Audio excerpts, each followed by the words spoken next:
ಕರ್ಮ ಋಣ ಶೇಷಂಗಳುಳಿಯದಿರೆ ಬಿತ್ತಾಗಿ ಜನ್ಮ ಜನ್ಮಾಂತರದ ಮರಗಳೇಳದಿರೆ ಬ್ರಹ್ಮನುದ್ಯಾನವನ ಶಾಶ್ವತದೊಳಿಹುದೆಂತು ಮರ್ಮವಿದು ಸೃಷ್ಟಿಯಲಿ ಮಂಕುತಿಮ್ಮ.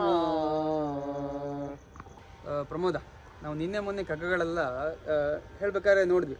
ಅಂದರೆ ಗುಂಡಪ್ಪನವರು ಹೇಗೆ ಹೇಳ್ತಾರೆ ಅಂದರೆ, ಈ ಕರ್ಮ ಅಥವಾ ಋಣ ಶೇಷಗಳೇನಿದೆ ಅದನ್ನೆಲ್ಲ ಉಳಿಸೋದೇ ಬೇಡ, ಅದನ್ನೆಲ್ಲ ಈ ಜನ್ಮದಲ್ಲೇ ಮುಗಿಸ್ಬಿಟ್ರೆ ಮುಂದಿನ ಜನ್ಮ ಅನ್ನೋದೇ ಇರಲ್ಲ, ಸುಲಭ ಅಲ್ವ ಅಂತ ಈ ರೀತಿ ಎಲ್ಲ ಕೇಳಿದ್ರು. ಒಂದಿಷ್ಟು ಬ್ರಹ್ಮ ಯಾಕೆ ಹಿಂಗೆ ಮಾಡ್ತಾನೆ ಈ ರೀತಿ ಎಲ್ಲ ಒಂದಿಷ್ಟು ಕೇಳಿದ್ರು.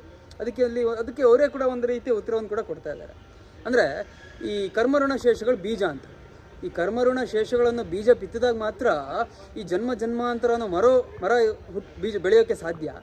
ಅದಾದಮೇಲೆ ಈ ರೀತಿಯ ಜನ್ಮ ಜನ್ಮಾಂತರದ ಮರಗಳು ಬೆಳೆದರೆ ಮಾತ್ರ ಈ ಸೃಷ್ಟಿಯನ್ನು ಉದ್ಯಾನ ಇರೋಕ್ಕೆ ಸಾಧ್ಯ ಅಂತ ಎಷ್ಟು ತುಂಬ ಅದ್ಭುತವಾಗಿ ಹೇಳ್ತಾ ಇದ್ದಾರೆ. ನಮಗೆ ಗೊತ್ತಿದೆ, ಕಾಡಲ್ಲಿ ಸುಮ್ಮನೆ ಒಂದು ಮರ ಬೆಳೆದುಬಿಟ್ರೆ ಬೆಳೆಯಲ್ಲ, ಅದರ ಬೀಜ ಬಿದ್ದು ಇನ್ನೊಂದು ಮರ ಆಗಬೇಕು, ಆಗ ಮಾತ್ರ ಅದು ಕಾಡಾಗತ್ತೆ. ಹಾಗೆ ಈ ಸೃಷ್ಟಿ ಅನ್ನೋದೊಂದು ಉದ್ಯಾನವನ. ಈ ಉದ್ಯಾನವನ್ನು ತುಂಬ ಚೆನ್ನಾಗಿ ಕಾಣಬೇಕು, ಹೆಚ್ಚು ಮರಗಳಿರಬೇಕಂದ್ರೆ ಈ ಕರ್ಮಋಣ ಶೇಷಗಳು ಬೀಜ ಥರ ಬೀಳಬೇಕು, ಜನ್ಮ ಜನ್ಮಾಂತರ ಆಗಬೇಕು, ಆಗ ಮಾತ್ರ ಸಾಧ್ಯ. ಇದೇ ಒಂದು ಸೃಷ್ಟಿಯ ಮರ್ಮ ಅಂತ ಇಲ್ಲಿ ಹೇಳ್ತಾ ಇದ್ದಾರೆ.